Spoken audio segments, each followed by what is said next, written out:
que ja passen uns 10 minuts y esperem que vingui més gent, pues ya que es vaya.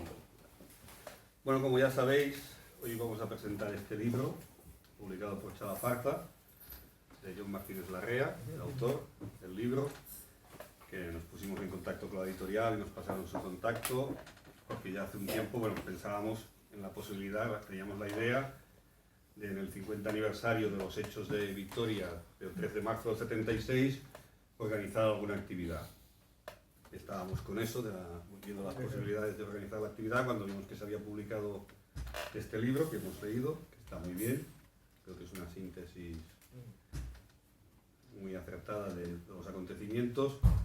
No solo habla de los acontecimientos en sí de hace 50 años, sino, como dice el título, 3 de marzo, huelga, masacre, memoria, de las movilizaciones, que son un ejemplo histórico, yo creo, importantísimo, lo que pasó en Vitoria en esos meses, ¿no?, de la organización obrera y popular, la represión, que fue brutal, y después un poco también plantea todo el tema de la memoria que se mantiene viva hoy, aún 50 años después y durante todo este tiempo, y de eso también habla el libro y hablará él. El libro es pequeñito, pero la tesis que hiciste de carrera es un tocho, ¿no? Sí. Por desgracia no la hemos podido leer porque no, ya nos gustaría, pero no está en euskera. Pero bueno, agradecerle a Jon que nos pusimos en contacto con él y enseguida nos dijo que sí, que él venía hasta aquí. Ha hecho una buena paliza de kilómetros.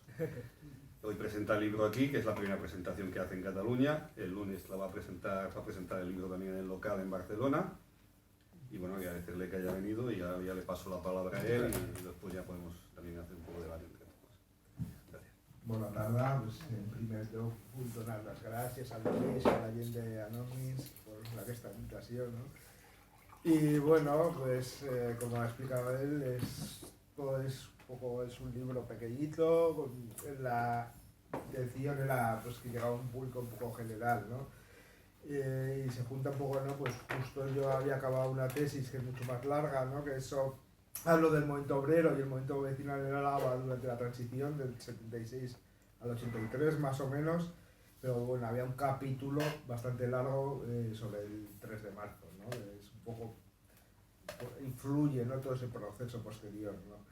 Y se da este año, ¿no?, pues 50 años de la masacre, 50 años de la huelga, que es un tema que también quiero remarcar, ¿no? Es decir, porque hasta ahora pues sí que hay bastantes libros y demás, pero sobre todo cuando se habla del 3 de marzo se centra en el día de lo que pasó, ¿no? Que indudablemente es importante, ¿no?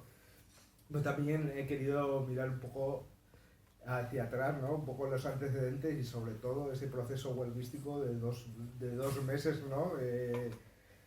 Que fue inesperado pues por mucha gente, pero bueno, consiguió que una ciudad hasta entonces parecía conservadora, ¿no?, pues se puso casi en primer plano, ¿no?, a nivel estatal, ¿no?, y acabó como acabó, ¿no?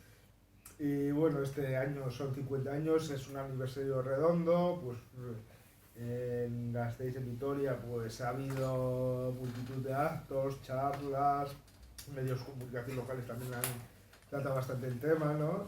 Y era un buen momento para mirar hacia atrás, ¿no? Y bueno, en este libro pues he utilizado distintas fuentes, ¿no? Pues prensa de la época, también he consultado los archivos del gobierno civil que se puede consultar, y bueno, hay cosillas, tampoco grandes secretos ni nada parecido, pero bueno, sí que hay informes policiales y otras cosas, ¿no? Y también la prensa de la época, y también he entrevistado a unas cuantas personas, ¿no? También he tomado otras entrevistas que han hecho con los investigadores de prensa y demás. Y bueno, ¿no?, para empezar desde el principio, ¿no? Pues que era Vitoria en el 76, pues era una ciudad que había sido transformada totalmente, ¿no?, como muchas otras ciudades, ¿no?, desde el franquismo, ¿no? Una ciudad que en los finales de los 50 tenía unos, estoy ahora creo que 50.000 habitantes, lo estoy diciendo ahora un poco de memoria, y para el 76 tenía 170.000, ¿no? Es decir, hay un proceso migratorio muy importante, ¿no? En primer lugar, pues era de gente de Álava, de las provincias cercanas como La Rioja, Burgos, también de Guipúzcoa, bastante gente vino, pero luego ya posteriormente empieza a venir sobre todo gente del sur, ¿no?, de Galicia, pero sobre todo de Extremadura y de Andalucía. Y con esto pues, no, pues surgieron muchas empresas Y también con toda esta gente que vino fueron surgiendo nuevos barrios, prácticamente desde cero, ¿no? Y esa ciudad que parecía que no pasaba nada, ¿no? Pues fue poco a poco cambiando su fisonomía, ¿no? Y es cierto, ¿no? Que igual si se compara con las otras provincias vascas o los últimos años del franquismo, no hay ese grado de movilización obrera que había, pero bueno, sí que empiezan a surgir distintos grupos. Ya en los 60, sobre todo a partir de grupos católicos, ¿no? También sociedades montañeras como Manuel Iradier, que también tomaron parte de la recuperación de la cultura vasca, ¿no? Pero ya hay como un cambio, a partir del 70 hay como ya un cambio, ¿no? Pues esos grupos católicos empiezan a perder fuerza y empiezan a surgir distintos grupos de extrema izquierda, ¿no? Bastantes, ¿no? Es decir, unos venían sobre todo de excisiones de ETA, como fueron la LCR Sexta, el MDC, también la OIC, y hay grupos específicos que ya surgen a finales, como los que se llamaban, yo llamo, otros hablan de la OCA, yo hablo de los anticapis, ¿no? Que era un grupo bastante específico en Álava y fue bastante clave en esta huelga. Ese grupo había gente de la OIC, pero también había gente independiente, más autónoma, ¿no? Como Naves o Olavarría y demás, ¿no? Más asamblearios. Mantuvieron la unidad durante un tiempo, pero después de la huelga ya esos dos grupos se dividen, ¿no? Pues, por un lado el sector más asambleario y otros que además de las asambleas también hablan de la necesidad de crear un partido, bueno, un partido que existía que era la OIC, ¿no? También hay otros grupos como la ORT, pero por ejemplo el PC apenas tenía fuerza. Sí que hubo un grupo casi hasta los finales de los 60, pero hubo una redada y desaparece, y hasta el 75 el PC en Álava no existe, ¿no? Y yo creo que eso influye bastante, ¿no? En lo que pasará después, ¿no? Y bueno, no hay grandes movilizaciones, pero sí que hay precedentes, ¿no? El primero que tuvo cierta importancia fue la huelga de esmaltaciones de San Ignacio, que en el 69, ¿no? Fue una huelga de un mes, tuvo bastante repercusión en un barrio que se llama Durza, que era el más cercano a la fábrica, donde vivía muchos de los obreros y obreras. Pero bueno, la gran precedente es la huelga de Michelin en el 72, ¿no? En el 72, pues en principio empieza por el tema de la renovación salarial, pero el conflicto se va enquistando, ¿no? En principio el sindicato vertical intenta mediar, pero no lo consigue muy bien, y este conflicto acaba en la calle, ¿no? Allá hay manifestaciones, ya hay represión. ¿Y qué pasa? Que no se consiguió nada.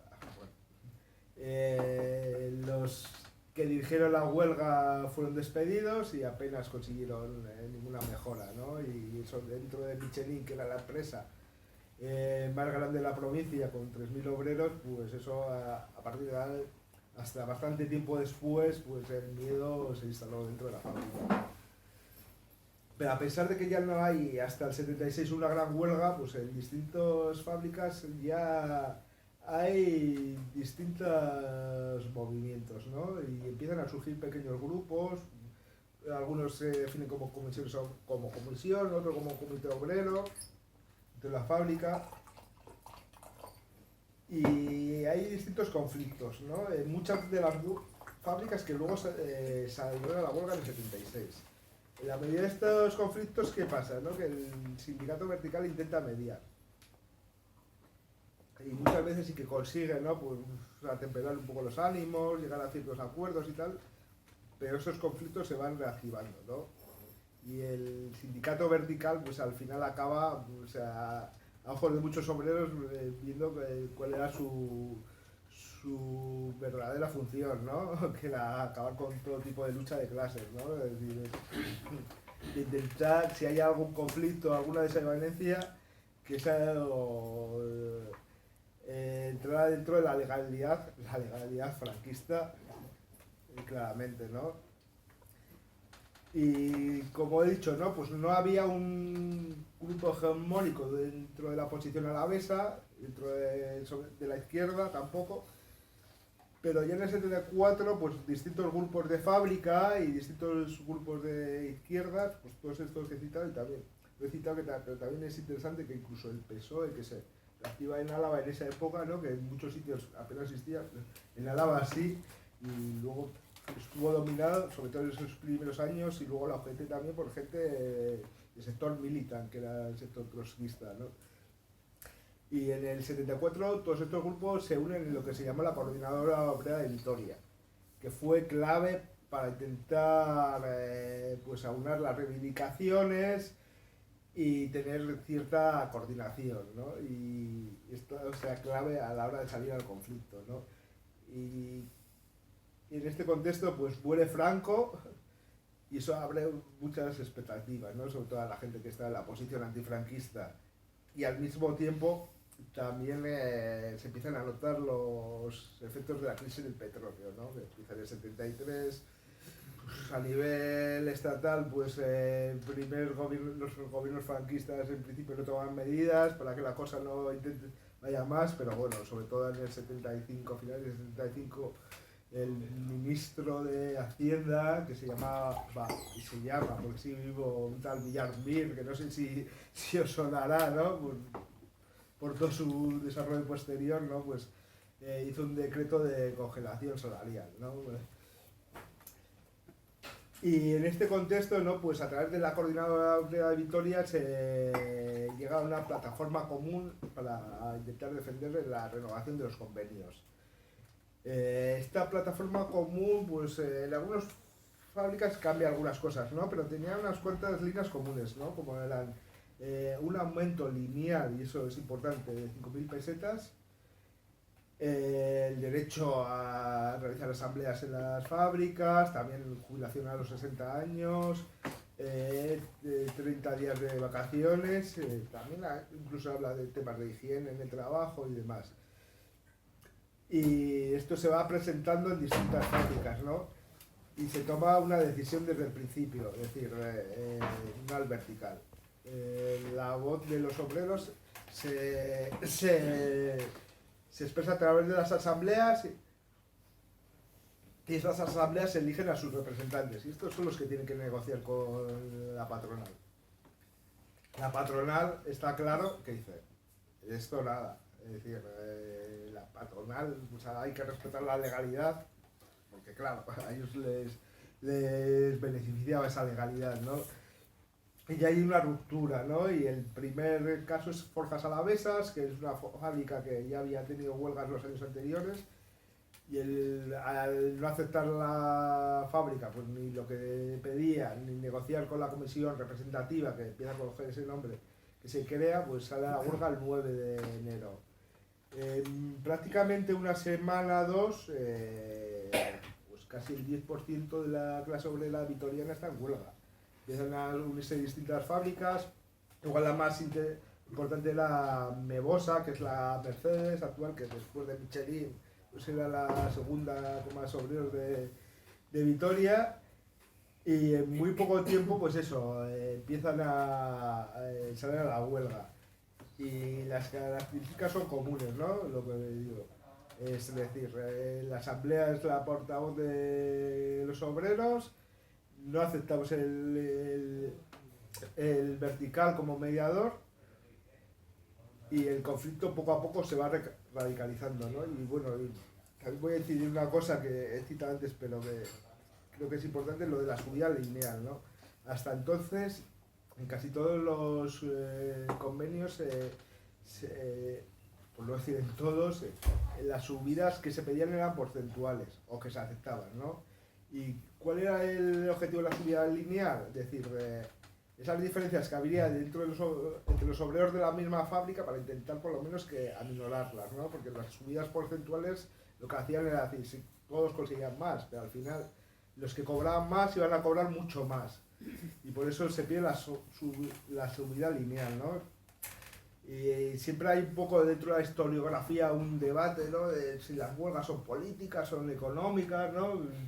Yo creo que esa frontera no es muy clara muchas veces, sobre todo durante el franquismo, postfranquismo, donde las huelgas son ilegales. O sea, cierto componente político tienen, ¿no?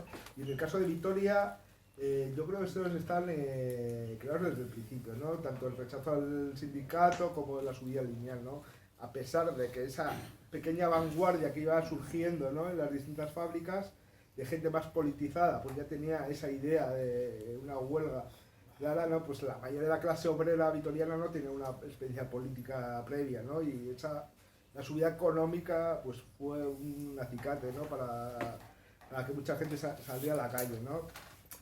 Y bueno, este conflicto se va extendiendo, se va radicalizando, ¿no? En enero, pues más o menos no hubo excesivos disturbios, hubo alguna marcha, sobre todo hacia el sindicato vertical, que fue más o menos tolerada, ¿no? Incluso una de las primeras hubo obreros que aplaudieron a la policía porque no cargó, luego en las asambleas hubo críticas, ¿no?, por eso, es decir, y eso, pues como no podían reunirse en las fábricas, porque en algunos casos estaban cerradas, pues tomaron la decisión de ir a las iglesias, porque hay una parte importante del clero alavés que respaldaba estas peticiones, ¿no?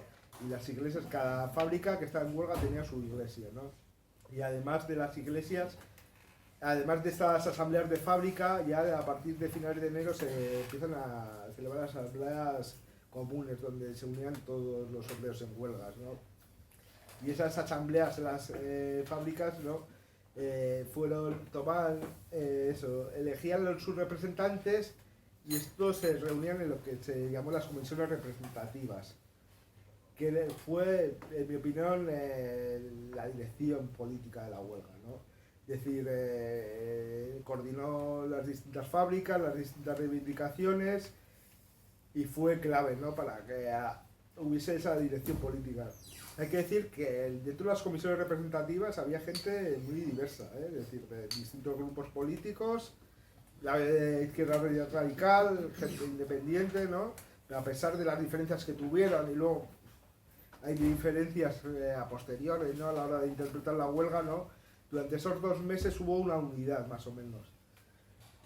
Y creo que es clave, ¿no?, de cómo esas asambleas se fue creando esa democracia directa, ¿no? Es decir, ya a principios del 76, incluso desde el gobierno, se hablaba de democracia, ¿no? Pero no se sabía muy bien qué democracia pretendía ese gobierno. Entonces estaba Elías Navarro con Fraga como ministro de Gobernación, pero poco a poco, ¿no?, fueron viendo como, decir, la democracia era reunirse en asambleas y hablar libremente, ¿no? Porque después de 40 años era, para mucha gente, era la primera vez que podían hablar libremente, ¿no? Es decir, hasta entonces las asambleas, incluso asambleas o reuniones, pues o se hacían en los montes o demás y participaba muy poca gente, ¿no? La gente más concienciada, ¿no? Y este conflicto se va alargando y es a partir de febrero cuando yo creo que es clave, ¿no?, de decir, cuando se toma la decisión de salir a la calle, ¿no? Hay sectores, sobre todo el sector handicapis, no lo veía muy claro, pero bueno, al final esa decisión se toma en asambleas y se sale a la calle. Ya el 2 de febrero una manifestación muy potente y es cuando ya la policía empieza a reprimir, ¿no? Ya hay cargas brutales y ya a partir de esa fecha, ya casi todos los fines de semana hay disturbios en el centro de la ciudad. Es una imagen bastante curiosa, ¿no? Y uno de los que participó en las comisiones representativas, que escribió un libro años después, Arturo Valdelolmo, que era de la UGT, que luego le expulsaron, pero bueno, tuvo cargos dentro de la UGT alavesa. Lo de una imagen, ¿no?, de decir, de esos obreros con sus buzos, como esos obreros de la periferia iban a la calle Dato, que es como la calle principal de Vitoria, donde está la estación, ¿no?, que era como el centro donde iba la gente, la burguesía vitoriana, ¿no? Ahí todavía sigue existiendo un local que se llama el Círculo Vitoriano, que es donde se reúne toda esa Vitoria más tradicional, ¿no? Y hay una imagen de esos, tiraron piedras, ¿no?, rompieron los cristales y era como ese choque entre esos obreros de la periferia, muchos inmigrantes, y con esa burguesía vitoriana, ¿no? Es decir, y eso, y además de estos disturbios los fines de semana, sobre todo, ya hay 2 huelgas generales en febrero. La primera tuvo cierto éxito, consiguieron que se unieran más fábricas que no estaban en huelga, Pero ya hay otra, ya el 17 de febrero, creo que fue, que no consiguió, ¿no?, arrastrar a más fábricas, y hubo cierta autocrítica, ¿no?, dentro de las comisiones representativas y las asambleas. Y además de esto, de todas estas asambleas, yo creo en este caso, yo creo que fueron clave para extender la concienciación obrera. De hecho, ¿no?, pues en algunas actas, incluso declaraciones, ya se habla, ¿no?, de decir, ya no importa 5.000 pesetas, ¿no?, lo importante es decir que somos obreros y que estamos aquí, ¿no? Y poco a poco de esos problemas que surgían en las fábricas se va poniendo en duda todo el sistema, ¿no? Pues desde la prensa, ¿no?, la prensa local sobre todo, que hablan que manipulaba, ¿no?, y estaba en servicio de patronal, la policía que nos pegaba, ¿no?, y decir, poco a poco se pone en duda el régimen, incluso el sistema capitalista en algunos casos. Y bueno, pasando a otro apartado que también me parece interesante, que es el del tema de las mujeres, ¿no? Es decir, siempre se habla, ¿no?, parece como fue una huelga de hombres, ¿no?, pero aquí también las mujeres tuvieron un papel muy importante, ¿no?, y en dos ámbitos. Por un lado, se organizaron las mujeres de los huelguistas, ¿no? Hubo como una asamblea promovida por las comisiones representativas, ¿no?, que decían, su queja era decir, llegamos a casa y las mujeres no entienden por qué estamos en huelga, ¿no?, porque ya 2 meses, a pesar de que había cajas de resistencia, pues el sueldo no llegaba, ¿no?, en esa época se cobraba a la semana, y es que ya era difícil hasta para comer, ¿no?, y demás. Y vieron que era necesario implicar a las mujeres. Y en esa primera asamblea muchas fueron con sus maridos, ¿no? Y primero hablaron los hombres. Pero luego al final ya empezaron a hablar las mujeres. Y a partir de ahí ellas mismas se empezaron a reunir, hicieron asambleas de mujeres de obreros en huelga, se llamaban, y fueron tomando iniciativas propias, ¿no? Y extendiendo un poco lo que era la lucha mucho más allá del mundo fabril, ¿no? Es decir, a la realidad del día a día, ¿no? Es decir, empiezan a cuestionar, ¿no? Es decir, no podemos trabajar, entre otras cosas, porque no tenemos guarderías, porque para pagar algunas los obreros no somos capaces, ¿no? No tenemos dinero. ¿Por qué los hijos de los obreros no van a la universidad? O el tema de la seguridad social, ¿no? Hablan de que en una mañana un pediatra tenía que atender a 40 niños y niñas, ¿no? Y hicieron esas asambleas, pero además de eso salieron a la calle, ¿no? Y hicieron unas marchas que son muy icónicas, que eran las marchas de las bolsas vacías. Iban con las bolsas de la compra, pero sin nada, ¿no? Y iban primero a las fábricas a echar en cara a los esquiroles su postura, luego acudían a los mercados y al centro, ¿no? Y yo creo que esas marchas fueron bastante clave, ¿no?, para extender la lucha, ¿no?, a otros sectores, más allá del mundo industrial, ¿no? Y yo creo que fue interesante, ¿no?, como si renunciara a ese rol de alma de casa, ¿no?, que les había planteado, les había impuesto el franquismo, ¿no?, de decir, lo subvierten, ¿no? No renuncian a él, pero dicen, el rol ese que les había impuesto el sistema era de decirle que ya tenían que estar en casa, ¿no? Y ya dicen, pues nosotros salimos a la calle, ¿no? Y también reivindicamos. Y hay algunas entrevistas, ¿no?, de algunas que participaron, ¿no? Por ejemplo, una de Vega Oleaga, ¿no?, que era una mujer que ya tenía una trayectoria militante bastante interesante. Pero ya habla yo apenas hablaba, ¿no? Y yo flipaba con esas mujeres que algunas hablaban de yo soy analfabeta, tal, no tengo cultura política, ¿no? Pero empezaron a hablar de los problemas que tenían, ¿no? Y de cómo afrontar la huelga, ¿no? Es decir, pues, cómo cocinar con poco dinero, cómo intentar lavar sin productos o con pocos productos y demás, ¿no? Y habla de auténticas clases de economía, ¿no? Y por otro lado, también, además de estas mujeres de los huelguistas, el mundo laboral, pues también había muchas mujeres que trabajaban en la industria, ¿no? A pesar de que se ha invisibilizado, ¿no? Y entre las fábricas que salieron a la huelga hay una que se llamaba Areitio, que realizaban cremalleras y en ella la mayoría eran mujeres, ¿no? La mayoría mujeres muy jóvenes, porque en esa época la empresa, cuando ya se casaban, les daba lo que era la dote, les pagaba la empresa para que se fuesen a cubrir, ¿no?, su papel como ama de casa, ¿no? ¿No? Y esa dote estuvo hasta casi hasta la huelga, ya después ya consiguieron quitarla, ¿no? ¿Y qué pasa en esa fábrica, no? Es decir, la mayoría eran mujeres, sí que había hombres, pero estos hombres no participaron en la lucha. ¿Por qué? Porque tenían categorías mayores, a pesar de que en muchos casos hacían el mismo trabajo y cobraban mucho más que las obreras, ¿no? Y es interesante sobre todo el tema de Areitio, en el libro hablo algo. Hace poco pues tuve la oportunidad de hacer un reportaje específicamente sobre este tema. Se publicó en una revista de Narguía en euskera, y luego lo tradujo al castellano, está en la web de Alavedi, que es un medio de comunicación de Álava, y que yo creo que puede completar un poco lo que digo aquí en el libro, ¿no? Y es súper interesante las actas de las asambleas, porque ahí empiezan a hablar, ¿no?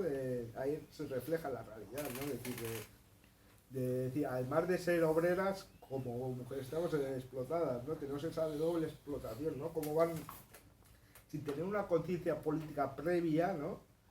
Cómo la van adquiriendo en muy poco tiempo, ¿no? Y la brecha salarial aparece muy clara, ¿no? En esas actas, ¿no?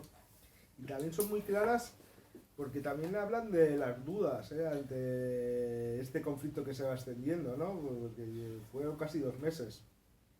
Decir, ¿no? De como siendo mujeres pretenden doblegarnos, ¿no? Hemos decidido seguir adelante, ¿no? También hablando de cuando algunas mujeres vuelven al trabajo, ¿no? Pues todo ese impacto que les produce. Y el tema del papel de los hombres también, claro, ¿no? Porque sí que hubo algunos hombres que fueron a alguna asamblea, pero eran muy críticos con las mujeres, porque decían que las mujeres dirigían la huelga y a ellos no les hacían caso. Y por lo que me decían, fueron muy poquitos los que participaron. Hay una excepción, varias, ¿no? Y me hablaron de un hombre, yo estaba investigando un poco, pero no hay mucho, que se llamaba Tanesio Gainzalain, que era un anarquista que había luchado en la guerra civil, había estado en distintas cárceles y demás, y fue de los pocos hombres, y era un hombre que estaba a punto de jubilarse ya, pero fue de los pocos que estuvo con las mujeres desde el principio, ¿no? Y bueno, llegados a este punto, ¿no? Pues esta huelga se va extendiendo, ¿no? Es decir, tampoco me extiendo mucho en el libro, pero no es la única huelga que ocurre entonces, ¿no? A nivel estatal, pues después del 76 hay huelgas por todos los lados. Es decir, Madrid está prácticamente paralizado, en Cataluña pues está el caso de la Força, Sabadell, huelga general, pero más o menos el gobierno va consiguiendo a través de negociar, sobre todo a través de comisiones obreras, más o menos controlar estas huelgas, ¿no? En el caso de Vitoria no. En el caso de Vitoria, ¿no? Pues no hay una organización hegemónica, y a pesar de que hubo intentos de negociar, pues tampoco se consigue llevar a cabo una negociación, ¿no?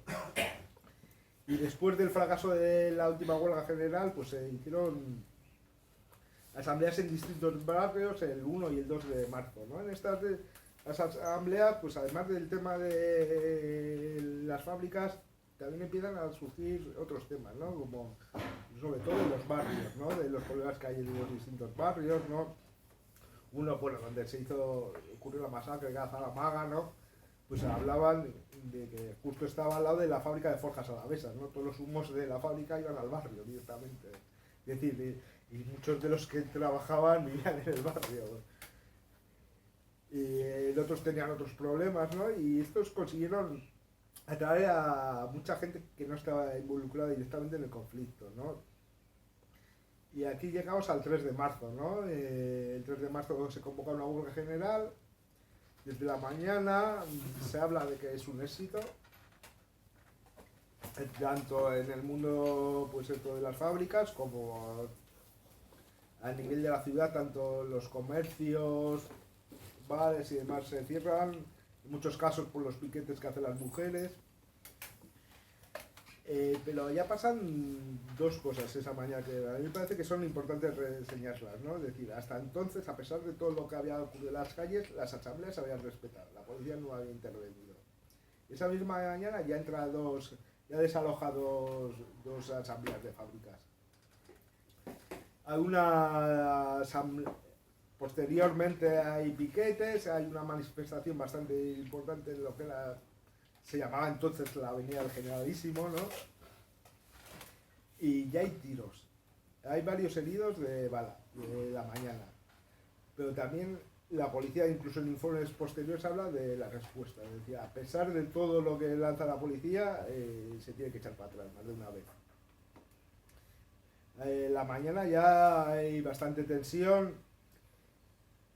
Pero bueno, parece que al mediodía la cosa se calma, se mantienen barricadas en las calles y demás. Y se sabía, ¿no? Está convocada una asamblea general de la iglesia de San Francisco, que está en el barrio de Zalamaga. Las comisiones representativas se reúnen primero, es un dato que no se conoce mucho, que se habían reunido primero en otras iglesias para preparar la asamblea y la iglesia se va llenando.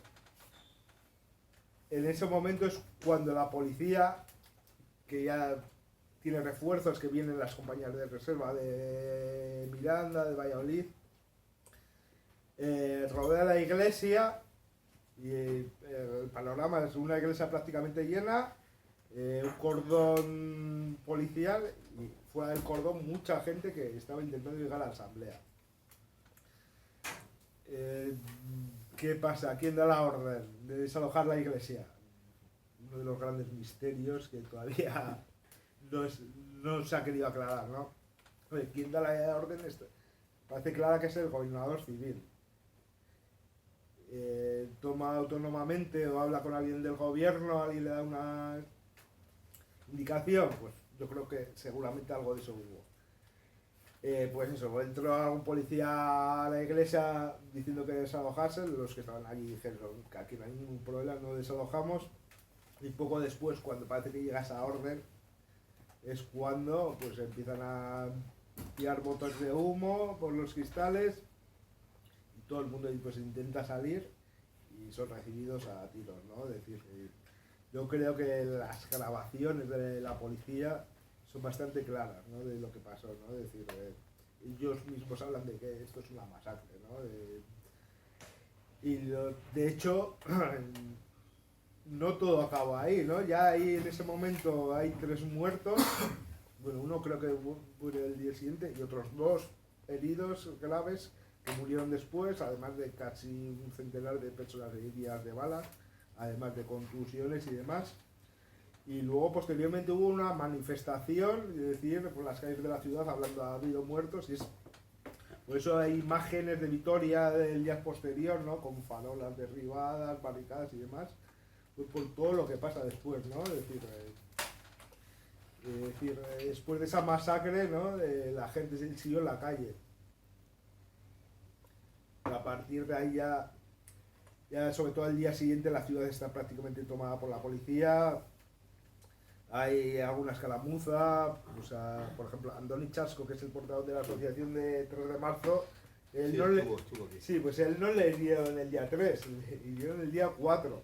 Porque él sale con los amigos a ver un poco el panorama y de repente les pillaron los policías y les obligaron a derribar a quitar una barricada, ¿no? Y él tenía un problema en un ojo desde pequeño y tal, y le dijo, no me pegues aquí. Le dieron el otro y al final se quedó sin el otro ojo, en el que veía bien, o sea, bien. Y después de todo esto, el día 5 se produce el funeral, ¿no? El funeral es, incluso informes policiales o la prensa de la época, hablan de la mayor manifestación que había habido en Vitoria en la historia, ¿no? Es decir, está tomada totalmente Y bueno, yo creo que ese día hubo orden de no cargar, porque hay algunas grabaciones en algún policía que habla con su superior, vas a tener que seguir soportando todo esto y tal, y dice, paciencia, paciencia, ¿no? Y bueno, el funeral fue bastante icónico, ¿no? Es decir, en primer lugar intentó hablar el obispo, fue silbado, ¿no? Porque no estaba muy claro, ¿no? Si él había permitido el desalojo de la iglesia. Yo tengo mis dudas, ¿eh? En el libro hablo un poco de esto, pero el cierto es que el obispo de Vitoria de aquella época era un franquista de pura cepa. A pesar de que una parte importante del clero ya era antifranquista, él era... Y habló el párroco de la iglesia de San Francisco, y posteriormente habla Jesús Fernández Naves, ¿no? Que Jesús Naves es uno de los líderes, ¿no? Es decir, pues, no lo he citado, pero bueno, además de democracia directa que se surgió, pero también hay ciertos representantes que fueron muy claves, ¿no? Es decir, era gente, pues en muchos casos, que tenía una experiencia política previa, sabía hablar durante las asambleas, ¿no? Y fue clave para ayudar a esta... Uno era Naves, que era, por así decirlo, más autónomo, ¿no? Pero también había otros, gente de la OIC como Tomás Echave, José Marijuán y de otros sectores, ¿no? Y después de este funeral, pues bueno, las comisiones representativas en principio hablan de mantener la lucha, ¿no? Se convoca una huelga general en toda Euskal Herria para el día 8 de marzo, una huelga que fue casi unánime, pues lo que habla incluso la prensa de aquella época. Pero bueno, volvieron a haber disturbios, ¿no? Mataron a una persona en Masauri, bueno, también en otros lugares del estado también hubo movilizaciones, ¿no? En Tarragona también mataron a otra persona.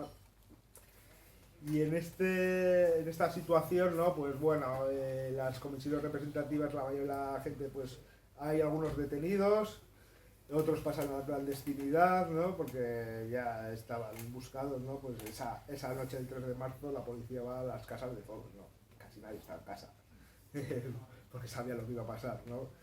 Y en esta sensación, ¿no? Por un lado se une el cansancio, la incapacidad de que esta lucha se extienda, ¿no? Y bueno, se toma la decisión, pues también hay una intervención de un juez, ¿no? Que hace un laudo arbitral, también parece que Fraga tal, le dice un poco, hable con los obreros y tal, y consigue anular los despidos, ¿no? Porque una de las claves, ¿no? También de que se extendiese la lucha, ¿no? Es decir, sobre todo a partir de febrero, es que hay despidos y detenidos, ¿no? Y es en el momento en el que ha pasado. Dice, ya, para las comisiones representativas la prioridad es acabar con esto, luego ya negociaremos, ¿no?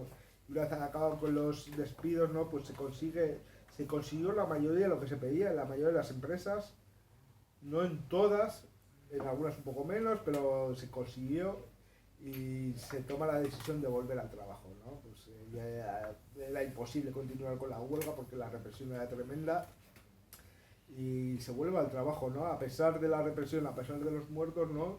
Y es curioso, ¿no? Porque sobre todo a través de entrevistas, pero también de actas, hablan de ese empoderamiento que hay cuando entran a la iglesia, a las fábricas, ¿no? Es decir, entramos porque no podemos seguir la lucha, pero no estamos derrotados, ¿no? Hemos conseguido mucho, incluso que las asambleas sean permitidas dentro de las fábricas. Y decir, ¿no? Incluso, por ejemplo, Iñaki Martín, al que le entrevisté, que era uno de los dirigentes de esta lucha, ¿no? Él estuvo preso en Anclares, luego ya salió y él volvió a Mercedes y dice, cuando volví a la fábrica, era casi como si viviésemos nosotros, ¿no? Es decir, ¿no? Incluso se consiguió en algunas fábricas, es decir, mantener el sueldo a los obreros que estaban presos o incluso clandestinidad. Y también hubo una tensión, ¿no? Con los esquiroles, ¿no? Pues todo lo que había pasado, ¿no? Y hay un ejemplo que me parece que es interesante, ¿no? Que muestra la situación, lo que se produjo en Forjas Alavesas, ¿no? Es decir, que apareció un muñeco que ponía esquirol colgado del techo, ¿no? Y fue un encargado a un obrero y le dijo, eso quita eso. Y él dijo, yo no quito eso, yo vengo aquí a hacer los especiales, que es lo que nos dijo el jefe en una asamblea, en una reunión, yo no vengo a quitar esquiroles del techo, ¿no? Y esa era un poco la situación, ¿no? Y posteriormente, ¿no? Pues eso, se vuelve, ¿no? Pero yo creo que es interesante, ¿no? Por eso, y sobre todo en la tesis profundizo más, pero en este libro también sí que he hecho, apunto unas cuantas ideas, ¿no? De que ese proceso de 2 meses, cómo influye en la sociedad alavesa, ¿no? A partir de entonces, ¿no? Una sociedad, ¿no? Sobre todo la prensa de la época hablaba de una sociedad, pues eso, conservadora, ajena de conflictos, tal, cómo cambia, ¿no? De prácticamente en muy poco tiempo, ¿no? Y de hecho, pues surge un movimiento obrero bastante fuerte, ¿no? Las comisiones representativas siguieron existiendo casi hasta mediados del 77, pero bueno, ya empiezan a surgir los sindicatos, ¿no? Pues que hasta entonces eran ilegales, ¿no? Pero empiezan a salir a la luz. Y ya con el tiempo, pues esas comisiones representativas como organismo unitario desaparecen. Pero en los siguientes años, en la mayoría de las fábricas se mantienen las asambleas, sobre todo hasta las elecciones sindicales del 78, pero incluso hasta el 80, en las negociaciones de los convenios.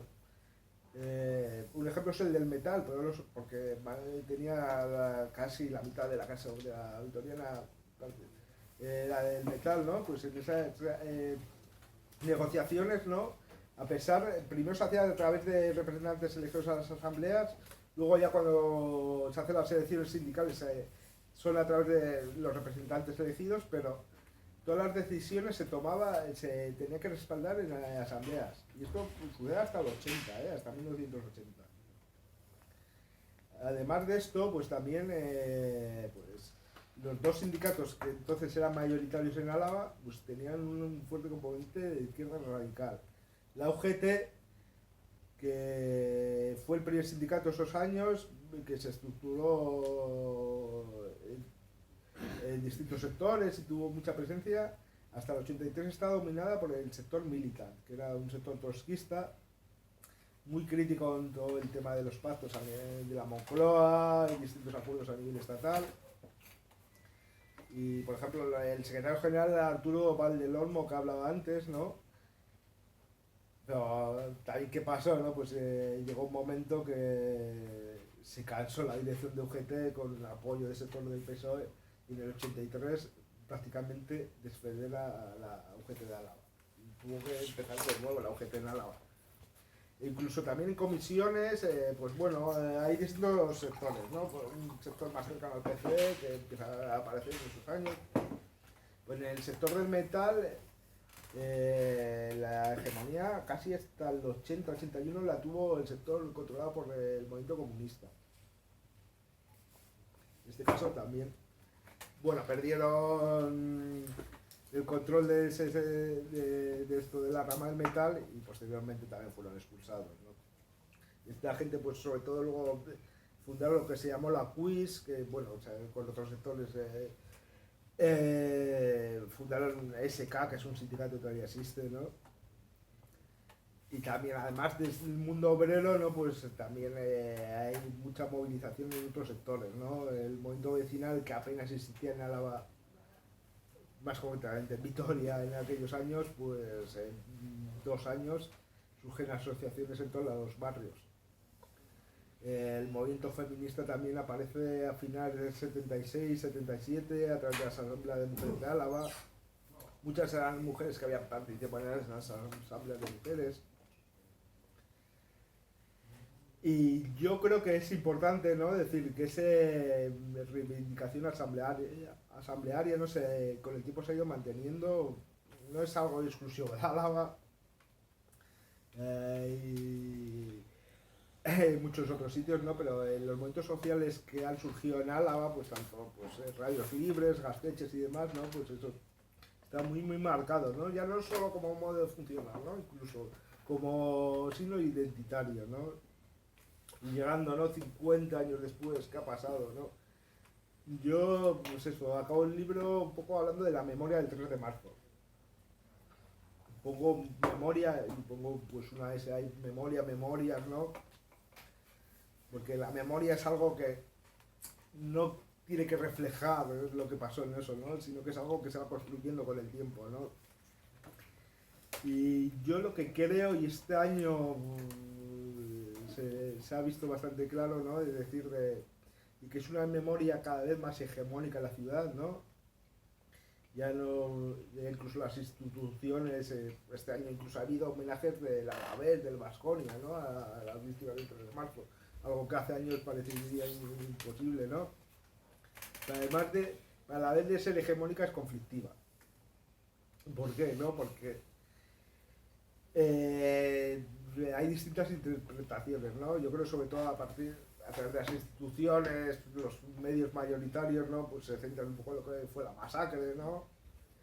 Pero los movimientos sociales, los sectores más de izquierdas, ¿no? Pues intentan resaltar que además de una masacre hubo un proceso asambleario, huelguístico, que duró 2 meses, ¿no? Y por eso es una memoria incómoda, ¿no? Que en cierta parte, ¿no? Pues está relacionada pues, con la posibilidad de una ruptura que no se dio, ¿no? Es decir, rompe ese mito de la transición pacífica, ¿no? Porque hubo alternativas de trabajo que con el tiempo no fructificaron, entre otras cosas, por la represión, pero hubo intentos de democracia directa que intentaban rebasar mucho más esa reforma que se planteaba desde ese franquismo o franquismo. Y por eso ha sido una memoria construida desde abajo, ¿no? Hoy en día la manifestación es multitudinaria, pero los primeros años fueron bastante movidas. En el 77 hubo una represión brutal, en el 78 hubo ciertas polémicas entre los sectores más asamblearios y los sindicatos. Pero a partir de los 80 ya fue perdiendo peso, ¿no? Y siempre hay un poco de un debate, ¿no? De si la izquierda abertzale había utilizado el 3 de marzo, ¿no? De distintos sectores, sobre todo el correo, las instituciones y demás, ¿no? Y yo creo que es un poco más complejo, ¿no? Y es decir, ¿no? Esta memoria, ¿quién mantuvo en los 80, en los 90? Pues los sectores, pues tanto la izquierda abertzale, pero también la izquierda radical, los movimientos sociales, ¿no? Cuando las instituciones no estaban, fueron estos sectores los que siguieron reivindicando el 3 de marzo, saliendo todos los años a la calle, ¿no?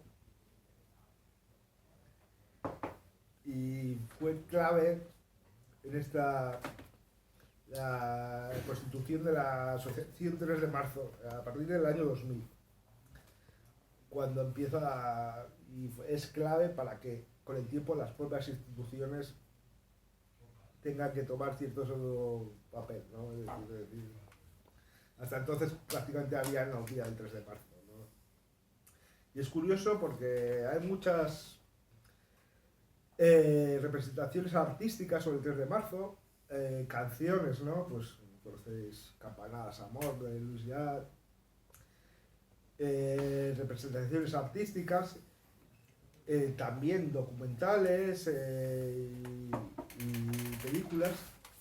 Pues en todas hay una cronología muy similar. Es decir, en los años de la transición hay bastantes, ¿no?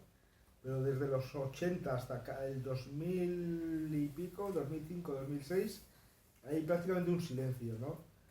Y a partir de esa fecha se multiplican. Este año se han multiplicado, ¿no? Aún más, ¿no? Es decir, por ejemplo, en este caso de la memoria me parece muy significativo el monolito, no sé si, bueno, aquí aparece. Este es el monolito que está en el barrio de Zaramaga, al lado de la iglesia, en el lugar donde murió uno de los obreros, ¿no? De Pedro María Martínez Hostio, que era un obrero de forjas, ¿no? Y la cuestión es que me parece significativo porque fue puesta de forma ilegal, por así decirlo, ¿no? Es decir, fue construida por los obreros de forjas, la misma fábrica, los obreros, los compañeros, incluso hay 2 hermanos de Martínez Ocio que trabajan allí también, y lo pusieron primero, intentaron, creo que no era el mismo monolito, en el 82 ponerlo, el día del aniversario. ¿Qué pasó? Vino la policía y lo quitó, aprendiendo la lección, y dijeron, pues vamos a ponerlo de noche con cemento rápido. También estuvieron y tal, y ese monolito permanece hasta el día de hoy. Este monolito es en el que hoy en día todas las instituciones, partidos políticos, incluidos hasta el PP en los últimos años, van a llevar flores, ¿no? Es decir, es curioso, ¿no?, que algo puesto de forma ilegal en contra de las instituciones, pues se ha convertido en el símbolo, ¿no? Por eso yo es lo que creo, ¿no?, que esa memoria sigue siendo conflictiva, ¿no? Y bueno, para terminar, yo creo que todo lo que pasó, ¿no?, pues ha influido en ese cambio, ¿no?, pues un poco en esa mito de la pasividad alavesa, ¿no?, que hablan las instituciones, los medios y tal, que se ha superado con el tiempo. Incluso, pues esto está insertado un poco en la identidad alavesa, ¿no? Es decir, que ha ido cambiando con el tiempo. No esa sociedad que era conservadora, pasiva, ¿no?, que no participa en acontecimientos políticos, pues cambió radicalmente, ¿no? Entre otras cosas porque la sociedad alavesa había cambiado mucho, ¿no? También. Y eso yo creo que se mantiene hasta el día de hoy, ¿no? Han pasado muchas cosas, la sociedad ha cambiado mucho, ¿no? Pero es curioso, ¿no? Porque ya para terminar, un dato salió, es decir, salió una noticia, yo creo que era el 2024, ¿no? Se analizaba cuántas movilizaciones había en las provincias, en las capitales vascas, y la que más había era en Vitoria. Es decir, había una media de 2 movilizaciones, ya sea concentraciones o manifestaciones todos los días, ¿no? Es decir, ha pasado mucho tiempo, la sociedad ha cambiado, ¿no? Pero eso que surgió en 1976, ¿no?, pues se mantiene hasta el día de hoy, ¿no? Y bueno, y sin más, pues ya creo que ya me he extendido bastante, ¿no? Pues es el momento, pues, para las preguntas, comentarios y demás. Bueno, ahora es el momento. Yo sí, sí, has hecho una disertación. Yo pensaba lo de Michelin del 80, que también fue duro. Sí, bueno, ya hablamos por eso. Bueno, también he comentado que en el 72 no hubo una huelga muy dura. Y el 76 es curioso porque sí que hubo intentos de salir a la huelga, pero no consiguieron. Se consiguió parar un pabellón, pero no se consigue parar la fábrica, ¿no? Y yo no lo tengo claro porque en distintos sitios he visto cosas distintas. Algunos hablan que el 3 de marzo por la mañana paró, otros que no, pero que pararon un pabellón, pero por la noche sí, ¿no? Pero luego posteriormente hubo una huelga muy dura, ¿no? Es decir, una huelga que empezó en primer lugar por tema de representación sindical, porque la empresa no aceptaba a los representantes surgidos a las no les daba derechos en las elecciones sindicales. Hubo un secuestro de un directivo por parte de TAF político-militar en aquellos tiempos. Posteriormente decidió aceptarlo, pero luego se enquistó con el tiempo el tema del cuarto turno. La empresa quiso poner el cuarto turno que ya había impuesto en otras fábricas y tal, y se negaron, ¿no?, los obreros, ¿no? Y es curioso, ¿no?, porque ahí se unen. Yo en mi tesis dedico un capítulo, ¿no?, porque reúne bastantes características, ¿no? La presencia de ese sindicalismo radical, el asamblearismo, porque las decisiones se toman en asambleas, y hay un componente adicional que es el tema de la lucha armada, ¿no? Porque ahí participaban tanto el político militar como comandos autónomos. También hubo bastante violencia, no solo de un sector, sino del otro también, ¿no? Es decir, las asambleas. Y de hecho se consiguió de facto a través de las huelgas durante el cuarto turno, ¿no? Porque hacían huelgas los sábados y conseguían trabajar, creo que 42 horas gracias a las huelgas, ¿no? Al final hubo un laudo del gobierno vasco y se llegó a un acuerdo, pero bueno, el conflicto se alargó con el tiempo porque varios representantes, como lo hemos hablado antes, no fueron detenidos después, ¿no?, acusados de tener relación con los comandos autónomos, ¿no? Es una historia. Yo creo que todavía queda mucho por investigar, pero bueno, así que es. Pues es otra historia. Bueno, pues lo dicho, a ver si se anima. Y una pregunta. Perdón. Bueno, uno de los dos. No, bueno, él mismo, sí, yo era un dato nada más. Agustín. ¿Cómo se llegó a la coordinación para montar una huelga también la guerra. Pues eso, en el 74 surge la Coordinadora Obrera de Vitoria, ¿no? Y sobre todo a final del 75 hay distintas asambleas de estos sectores, pues gente de distintos partidos, también independientes, que se reúnen sobre todo en los montes cercanos a Vitoria, ¿no? Y ahí es donde toman la decisión de decir de una plataforma común para presentar en todas las fábricas. Y además de eso, pues en las distintas fábricas van surgiendo distintos grupos, ¿no? Primero empiezan a hablar en la hora del bocadillo, ¿no? Y luego pasan a las asambleas, ¿no? Y ya hay esa coordinación previa, ¿no? Y yo creo que fue clave, ¿no? Es decir, estaba siempre la duda de si todo fue espontáneo, ¿no? También hubo. Es cierto que Naves hablaba de que nadie esperaba esa realidad que tuvo esa huelga, ¿no? Pero sí que hay un trabajo previo para llegar a la huelga, ¿no? Y también la consigna de no al sindicato vertical, ¿no? Es decir, en otros sitios no, sobre todo el PCE pues intenta infiltrarse en el vertical, ¿no? En el caso de Vitoria no, es decir, y hubo algunos representantes que habían sido representantes del vertical que fueron elegidos en las comisiones representativas, ¿no? Pero se decía, estáis aquí porque lo han elegido los obreros, ¿no? Porque se pidió la dimisión de todos los enlaces fundados, ¿sí? Bueno, yo un dato nada más que, como has hablado de la dote de las mujeres, pues bueno, en la dote de las mujeres entonces, que has hablado que les daban una dote, en la época de Franco, ahora lo he buscado porque no me acordaba exactamente de las fechas, se dejó sin vigor en el 2 de mayo del 75. O sea que hasta el 2 de mayo del 75 estaba en vigor esto.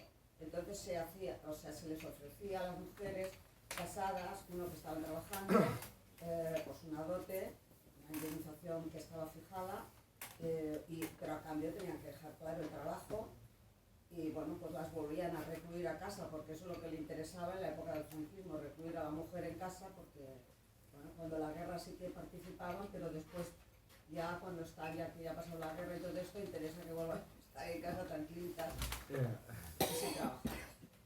No, es que era el sistema, ¿no? Lo que Sí.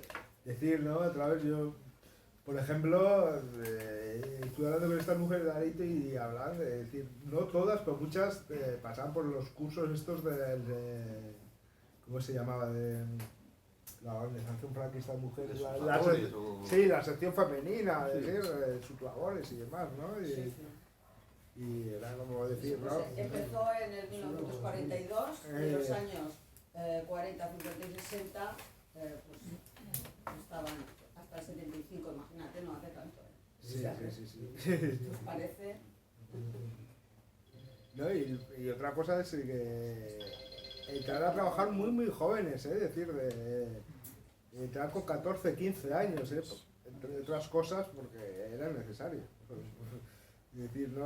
A una de las que entrevisté, pues se murió su padre y todos los hermanos tuvieron que entrar. Ella tenía 15 años, tuvo que entrar a trabajar directamente, ¿no? Es decir, pasar de ser una niña a trabajar en la fábrica, ¿no? En muy poco tiempo. Y es curioso también lo que ha dicho, en el caso de Aritio, hablan de esta relación no con otra, ¿no? Ya no tenían una politización previa en general, ¿no? Y flipaban al principio, ¿no? Cuando iban a las comisiones representativas, ¿no? Pues unos discursos muy elaborados tenían el resto de los hombres y tal, ¿no? En principio ellas tenían sus instituciones y demás, ¿no? Pero como hay ciertos choques, ¿no? Dice, ¿quién hablaban más? Pues los hombres, ¿no? Es decir, pero bueno, me pareció interesante, ¿no? Hay un libro sobre las mujeres en el 3 de marzo también que está bastante interesante, ¿no? Sí, por eso quiero decir, también el papel de las mujeres fue clave en esta huelga. Yo creo que se dieron varias cosas, ¿no? Porque lo que tú lo decías antes, que el 76 fue un año que hubo movilizaciones generales muy bestias, ¿no? Y hubo toda la extensión esa de movimientos asamblearios, y hay el caso de Valladolid también, ¿no? Que es parecido. Pero claro, Vitoria fue un poco es la cosa emblemática, porque es el sitio donde eso se llevó a una radicalidad más grande, ¿no? Y donde funcionó de una forma más, no teórica solo, sino práctica, esa idea de las asambleas, de la coordinación, de la democracia directa, ¿no? Y eso también supongo que tiene que ver, aparte de otras cosas y lo que tú un poco explicabas, también algunos personajes que sí, ¿no? Un poco las dos cosas, ¿no? Por un lado la espontaneidad el momento histórico, y por otro también pues que bueno, se dieron las circunstancias esas de que hubo alguna gente o algunas organizaciones que canalizaron, pues claro, aquí también se dio un poco la radicalidad esa del 76, pero aquí el PSUV en muchos casos conseguía frenar. Los mismos que antes habían impulsado las luchas, hay momentos, ¿no?, que deciden que hay que frenarlas, y en el caso de Cataluña tienen mucho más éxito. En Vitoria pues no. Bueno, claro, el País Vasco como una vaga en el 74 en general, ¿no?, que fue un éxito contra el Partido Comunista. Bueno, el Partido Comunista lo apoyó. Bueno, una huelga en general, pero por ejemplo es curioso que en Álava apenas tuvo relevancia esa huelga. Pero bueno. La pregunta va, o sea, ¿cuál fue la repercusión, teniendo en cuenta que esta característica muy propia de tuvo Vitoria, cuál fue la repercusión en este tiempo en Bilbao, por ejemplo? Pues hubo repercusión en Bilbao, además de movilizaciones, ¿no? Por ejemplo, a partir de entonces, sobre todo en Basauri, ¿no? Voy a decir pueblo, ¿no? No sé cuántos habitantes tiene ahora, pero bueno, está cerca de Bilbao, ¿no? Pues hubo hasta un muerto, ¿no? Y a partir de entonces surge lo que se llamó la Coordinadora de Fábricas de Vizcaya, que fue eso, que duró hasta el 77, 78, ¿no? Que al final acabó porque los sindicatos mayoritarios se la cargaron, ¿no? Básicamente. En algún libro sobre el movimiento obrero sí que aparece, pero bueno, sí que tuvo su repercusión, ¿no? Es decir, tú has citado la huelga del 74, ¿no? Que es una huelga se habla de una huelga política, porque ya era a favor de la amnistía, ¿no? De la libertad de presos políticos. Tuvo bastante repercusión, pues tanto en Guipúzcoa, en Vizcaya, en Álava poquita, sobre todo los estudiantes, en Navarra tuvo cierta también. Pero a partir de entonces cambia. El 8 de marzo hay una huelga general que fue total, prácticamente, ¿no? En Vizcaya, en Guipúzcoa y también tuvo bastante fuerza en esto, en Navarra también. Y luego también me parece interesante, ¿no? Porque a finales del 76 hay varias huelgas. Y hay una huelga justo el 27 de septiembre en las 4 provincias vascas, es decir, era justo el primer aniversario de los últimos fusilamientos del franquismo. Y es una huelga claramente política, ¿no? Es decir, ya se pedía la amnistía y demás, es decir, las libertades democráticas. Y es la huelga después de todo esto, es decir, que en Álava ya tiene una repercusión importante, ¿no? Y luego a nivel estatal hay otra huelga, que es la huelga del 12 de noviembre, ¿no? Que un poco la coordinadora de organizaciones sindicales, supuestamente el PC, pero no tuvo, siempre hay muchas dudas, pues no tuvo esa capacidad, ¿no?, de parar, ¿no? Igual tampoco entre sus promotores era la intención, ¿no? De decir, ¿no? Pues en Euskal Herria sí que había una mayoría rupturista, ¿no? También habría que poner entre muchas comillas, ¿no? Pero a nivel estatal pues la realidad fue distinta, ¿no?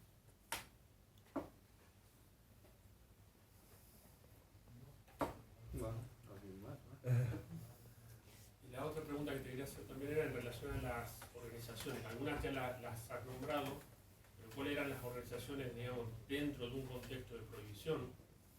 ¿Cuáles eran las organizaciones que aparecían, aunque sea limitadamente, pero que aparecieron en este proceso? Pienso sobre todo en marzo del 76. Sí, pues son unas cuantas, ¿no?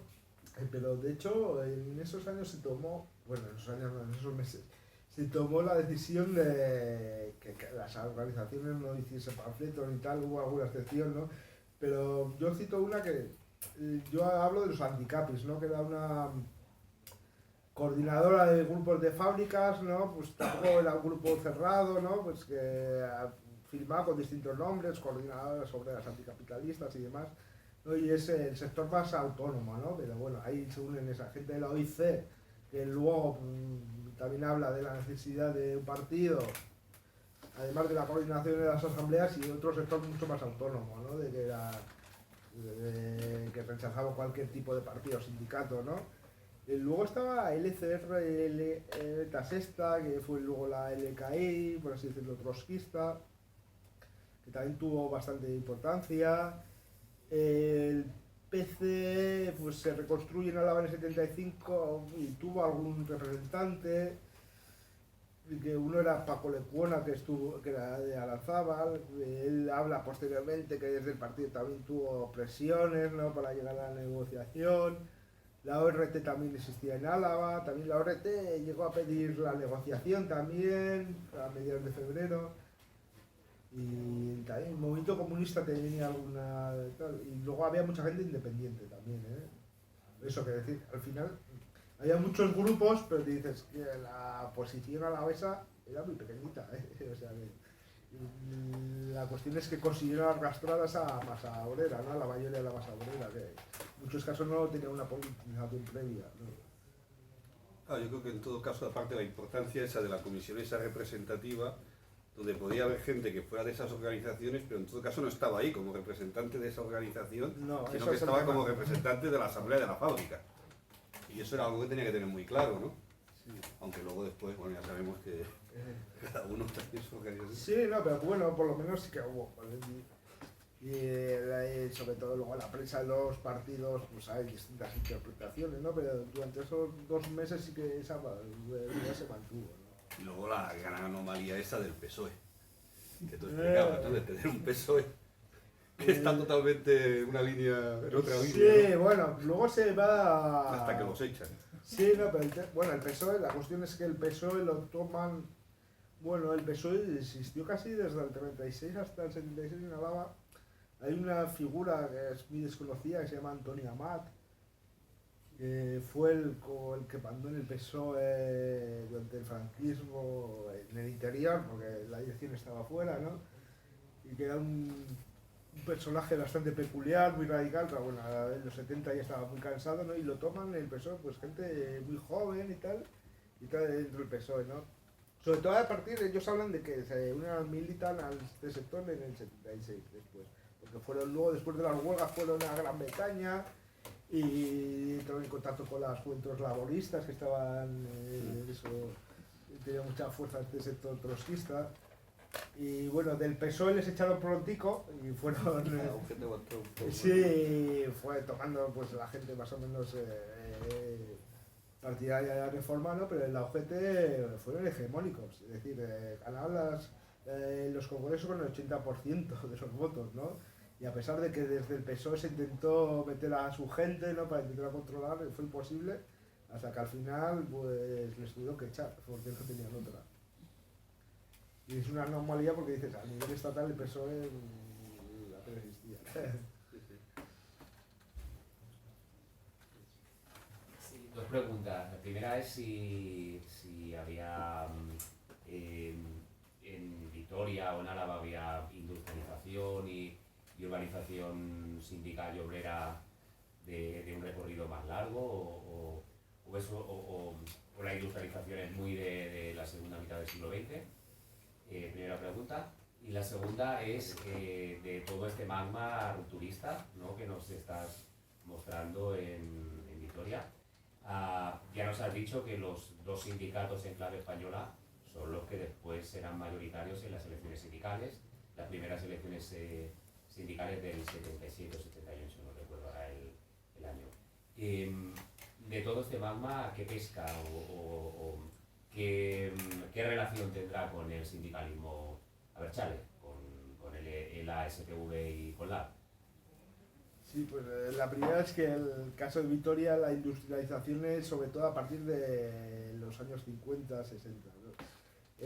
Había alguna fábrica, pero eran fábricas pequeñas, muy relacionadas pues, con el tema de aperos de labranza, es decir, hasta entonces era como una capital de provincia pequeñita, Vitoria, hasta los 50, 60, ¿no? Es decir, y por eso también es una clase obrera prácticamente nueva, ¿no? Es decir, era pues, gente, la mayoría venía del campo, ¿no? Es decir, que llega a la ciudad, ¿no? Y decir, en muy poco tiempo, pues eso, año tras año iba creciendo, es decir, incluso la fisonomía de la ciudad. Era una ciudad, decir, prácticamente pequeñita y por pocos años surgieron un montón de barrios, ¿no? Es decir, y por eso yo creo que también es una de las claves, ¿no? Es decir, esta radicalidad, ¿no? Es decir, y luego en la segunda, pues decir, bueno, el recorrido sindical ha ido cambiando mucho en Álava y ahora, pues eso, con gente y comisiones, no sé las cifras, pero tienen poca fuerza, ya cada vez menos. ELA como tal apenas existía en esa época. Luego ha surgido con el tiempo y de hecho fue ya a partir del 84 es la más votada. Pero también hay que decir que ella desde el principio dijo que hay que reforzar el sindicato. Y la clave es el sindicato y por eso fue abandonando el tema asambleario.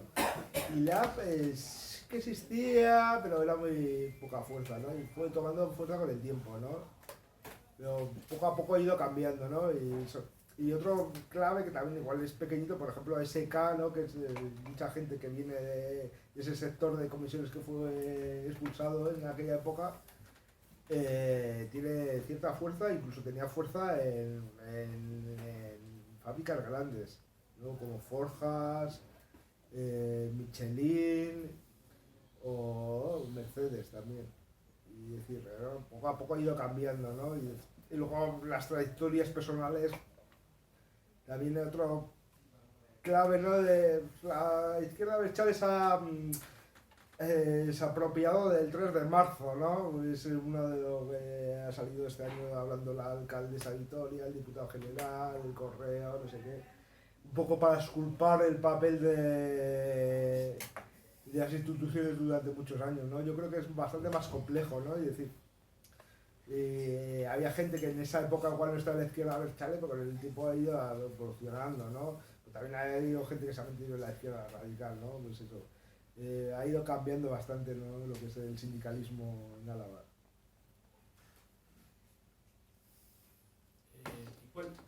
Dos preguntas de diferente orden. Una sería, ¿qué presencia hubo, por ejemplo, de la CNT en el periodo posterior? Si hubo un surgimiento o apareció la CNT, supongo en años posteriores, a raíz de esto. Eso por un lado. Y la otra es, ¿cuál era el componente de esta clase obrera? ¿Qué peso, qué porcentaje tenía el componente inmigrante? O sea, inmigrante tanto, como tú decías, de las zonas rurales que viven en la ciudad, como también de otras regiones y de otras autonomías. Pues empezando por el componente, es decir, un dato que hablo en el libro, en el 75 el 58% de los vitorianos habían nacido fuera de la ciudad, o sea que era mayoritario, por así decirlo, ¿no? En los barrios había de todo, ¿no? Hay barrios, clave, el Recaleó. Es un barrio básicamente de extremeños. Es decir, hay un pueblo en Extremadura que se llama Brozas, que era el pueblo de uno de los que mataron en el 3 de marzo, de Romualdo Barroso. Decir de que en el 80 había más gente de Brozas viviendo, nacidos en Brozas, viviendo en Vitoria que los que vivían en Brozas, ¿no? Es un apunte, ¿no? Para decir, ¿no? Y era clave, ¿no? Por eso, es decir, hay barrios que había distintos orígenes, otros eran, y el caso de la migración fue clave, ¿no? El tema CNT, la CNT también se reconstruye en aquella época, pues un poco, yo creo que como pasa en casi todos los sitios, ¿no? Es decir, de gente que venía veteranos, ¿no? De la guerra con gente joven, ¿no? Yo he citado, hasta esa época yo creo que no estaba organizado, se organiza después, he citado el caso de Atanasio Organizalay, ¿no? Que luego fue de los que habló en el mitin de la reconstrucción de la CNT de Vitoria, ¿no? Y también la CNT también en el caso de Michelin fue clave. ¿Por qué? Porque a pesar de que no se presenten las elecciones sindicales, una parte de comisiones se pasa a la CNT. Y eran los que más o menos lideraron con un sector de la extrema izquierda que fue también algunos expulsados posteriormente de comisiones, llevaron a cabo esa huelga. Y tuvieron, claro, también viene el Congreso del 79, ¿no? Y bueno, en Vitoria pues la gente de Michelin estaba claro, se pasa con el sector, ¿no? Que apuesta con el tiempo con las elecciones sindicales, y el otro sector pues pierde bastante fuerza, ¿no? Creo que es cierto que luego en otras fábricas apenas tuvo fuerza, pero en la Michelin, que era la más grande de Álava, pues tuvo mucha más fuerza ese sector, que luego fue la CGT. Pero también la tesis se analiza un poco, ¿no? Es decir, sobre todo a partir de los 80 hay un sector, por así decirlo, autónomo bastante importante en Gasteiz, ¿no? Pues que tuvo su importancia gente como Juan Ibarrondo y otra gente, ¿no? Pues lo que fue la Alavedi, que es como una radio libre, pues fue aglutinante de estos movimientos sociales, sobre todo a partir de los 80 en el Gasteize, pero no hay esa relación apenas hay relación con la CNT, ¿no? Pues no lo sé, por el tema más, porque eran más autónomos, también la cuestión nacional, también pues un poco de diferencia, no sé. Posteriormente por eso, pero sí que se construyó la CNT en aquellos años.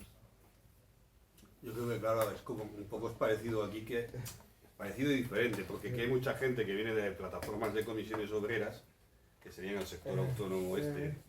Que, claro, estos sí que hay muchos que van a la reconstrucción de la CNT después del 76, porque la CNT antes del 76 prácticamente no tiene nada. Pero hay mucha gente de esta que viene de las plataformas que va a CNT. A la mayoría los expulsan enseguida, los expulsan muy rápido, se van. En el caso de Vitoria, claro, es que yo no veo, porque no son gente ni el Jesús Fernández Naves, ni esta gente que tenga ninguna vinculación histórica con lo que es el mundo de la CNT. No, con eso. Igual que tampoco con el de la izquierda adversale, porque de hecho ahí me explicaban que a Naves le ofrecieron, a Batasuna le ofreció ser el candidato de HB en Vitoria en el 79, y él se ve que dijo que no. No, a eso no sabía, pero bueno. Sé Porque, que, pero claro, por parte de HB era una cosa inteligente, porque fichas a un tío que es un personaje que tiene que es conocido en Vitoria, que es respetado y tal, pero bueno, si les dijo que no, que él no estaba por esas historias. Porque realmente yo creo que él no estaba ni por la historia de la participación institucional en la política, ni por el tema sindical tampoco, ¿eh? eso es. Sí. No, el tema sindical, en organizaciones sindicales. Y eso sí, yo sí, habiendo ese sector autónomo, lo que es cierto que dentro del movimiento obrero fue perdiendo fuerza, pero se mantuvo dentro de los movimientos sociales. Y eso, ese sector más autónomo, pues eso, Naves o la Barría y demás, o la Barría hoy en día sigue siendo crítico tanto con partidos como sindicatos, ¿no? Por ejemplo, hice la presentación cuando hice en Vitoria, luego estuve hablando con Negusquiñe, que era una de las que participó en esa huelga, y luego me decía, acabo de tener la misma discusión que tuve con la Barría hace 50 años, ¿no? Pues ella defiende la asamblea sí, pero también caben organizaciones, él sigue con el tema de asambleas y asambleas. Y ese sector pues sí que más autónomos, por así decirlo, que luego también tiene cierta influencia del autonomismo italiano, posteriormente, pero bueno. En el libro de Lola Izola, que se ha publicado ahora, él habla de unas reuniones, y me parece que dice el 77, que se hacen unas reuniones con el intento de unificar un poco todo el área esa, sí, las Catasuna, la sí. Soca, esto y tal. Pero bueno, él dice que esas reuniones acabaron fatal, porque bueno, la gente aparte él dice su interpretación, el exceso de protagonismo de uno o de otro acabó con la reunión en nada. Sí, por eso, porque luego también hay como todo un barma de grupos autónomos en esa época, es decir, a nivel de Euskal Herria, no te hablo de Gasteiz solo, pero eso, y hubo ahí, por ejemplo, otro historiador ha sacado un libro sobre el Haya, ¿no? Que es un partido que... Lo presentamos aquí. Sí, también. Que hubo una parte dentro de R. Batasuna, pero otro sector que siguió más autónomo, ¿no? Y eso también es, el tema nacional también tiene su importancia, ¿no? Es decir, pues sectores, por ejemplo, las Catasuna, que era una corriente, ¿no? Que se definía, pues, como Abertzale, no sé si se define como tal, pero bueno, sí, vasquista, pero por ejemplo otros menos, o sea que también hay mucha diferencia, ¿no? Y esos intentos de coordinación no fracasan con el tiempo. Bueno, claro, Catasuna participa de una forma muy activa en la refundación de la CNT y los expulsan también muy rápidamente. Sí. También porque tampoco, claro, ellos están por otra cosa, tampoco son anarcosindicalistas, sindicalistas por un lado y luego por la cuestión nacional, porque claro, sí que defienden que Euskadi es el marco de lucha. Pero bueno, no sé si alguien más los has dejado.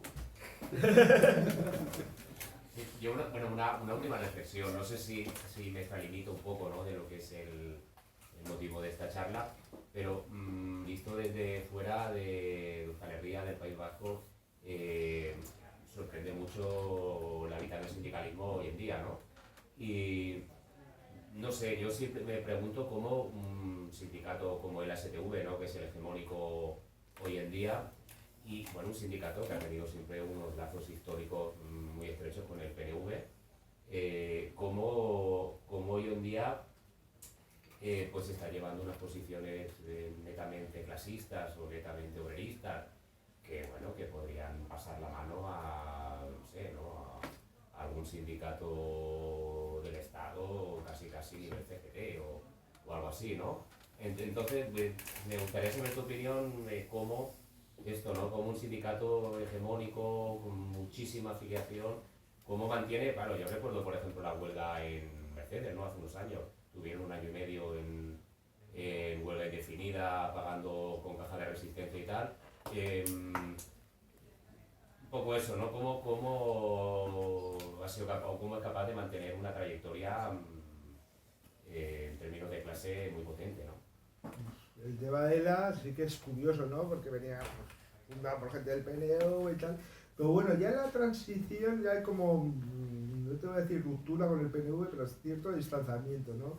Ya se reconstruyen en el 76 porque es algo parecido a la CNT, pues estaban los del exilio, pero distintos grupos en el interior, algunos ya se han firmado con los socialistas y tal, y en el 76 pues tanto el líder histórico que era Robles Arangui como gente joven, ¿no? Reconstruyen el sindicato, ¿no? Y en muy poco tiempo va tomando fuerza, ¿no? ¿Por qué? Entre otras cosas porque desde el principio crearon una estructura sindical muy potente y hoy en día sigue siendo como tal una estructura muy potente, ¿no? Y el tema de la caja de resistencia, ¿no? Es decir, ya aquellos años incluso la prensa habla de, es una de las claves del sindicato, ¿no? Es decir, cualquier afiliado de la que está en huelga cobra el 100% del sueldo gracias a la caja, ¿verdad?, del sindicato, ¿no? Y con el tiempo se ha ido radicalizando, pero también es cierto que yo creo que he leído alguna cosa, hay un libro de Francisco Letamendia sobre la trayectoria de ELA, sobre todo a partir de los 90, cuando ya se va radicalizando ELA. Hasta entonces, bueno, poco antes se habla de que era un sindicato un poco amarillo y tal, pero bueno, es a partir de los 90 cuando se va radicalizando. Y ella, pues en el 97 hay una unidad de Acid con Lab, que luego tuvieron y tienen sus diferencias, ¿no? Pero es cierto, ¿no? Y poco a poco, y una de las claves también es que tomaron una decisión de que no podían tener cargos orgánicos dentro del sindicato y en un partido, ¿no? Y así, pues todos los dirigentes del PNV, pues fueron perdiendo fuerza dentro de ELA, ¿no? Y ya hoy en día te digo, mucha gente habla como el sindicato del PNV, hoy en día se llevan bastante mal, ¿eh? El PNV y ELA con el tiempo han ido, pues sobre todo es a partir de los 90, pues empiezan a hablar del marco vasco de relaciones laborales, ¿no? Y hay esa unidad de acción con LAB que con el tiempo, pues bueno, ha tenido sus más y sus menos. Y va tomando eso, un camino propio y cada vez mucho más radical, ¿no? Pues eso, incluso muy crítico con LAD en algunos casos, pero bueno, eso es otro tema, ¿no? Yo también creo que ha ido creando eso, una estructura sindical muy potente, ¿no? Es decir tanto de liberados como de asesores y demás, tiene... Y pues luego también decir, no sé si todos los afiliados de ELA son tan radicales como la dirección, Es un hecho que han ido cambiando de secretarios generales y sigue esta misma línea, que tampoco hay una posición, a pesar de que el PNV a veces ha intentado meter un poco de baza, pero no lo ha conseguido. Pero, es decir, porque es el sindicato que más afiliados tiene, ¿no? Es decir, también es el que más servicios ofrece y demás. Pero bueno, también es algo que hay que estar un poco por estudiar, ¿no? Sí que hay alguna cosita sobre ella, pero todavía queda, ¿no?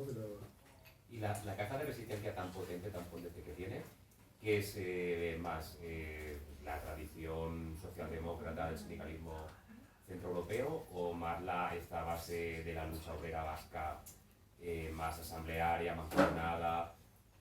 No sé si Pues sí. si la pregunta, si me puedes contestar o si tiene... pues seguramente tenga más que ver con el tema de esto que hablas de la socialdemocracia europea, ¿no? Porque, por ejemplo, ELA con el tiempo, pues bueno, ha ido matizando un poco, ¿no? Pero en Álava, por ejemplo, rechazaba las asambleas prácticamente, ¿no? Hablaba de, para algunas cosas sí, pero lo importante es el sindicato, ¿no? Y lo que ha ido consiguiendo es este sindicato tan potente, ¿no? Y eso, hay cierta coordinación entre los sindicatos abertzales y hay un organismo unitario que se llama la Carta de los Derechos Sociales de Euskal Herria, pero al final ELA, como es el mayoritario, tiene como un derecho, impone su veto en muchos casos, ¿no? Es decir, esa caja de resistencia, es mi opinión, es decir, refuerza mucho el sindicato, pero no tanto la unidad obrera, ¿no? Es decir, porque hay una huelga en una fábrica, los de ELA van a cobrar el 100%, el resto, pues, depende del sindicato, de lo que se saque de la caja de resistencia, ¿no? Pues sí, eso, yo creo que con el tiempo ha ido construyendo esa... Sí, porque era en el 76.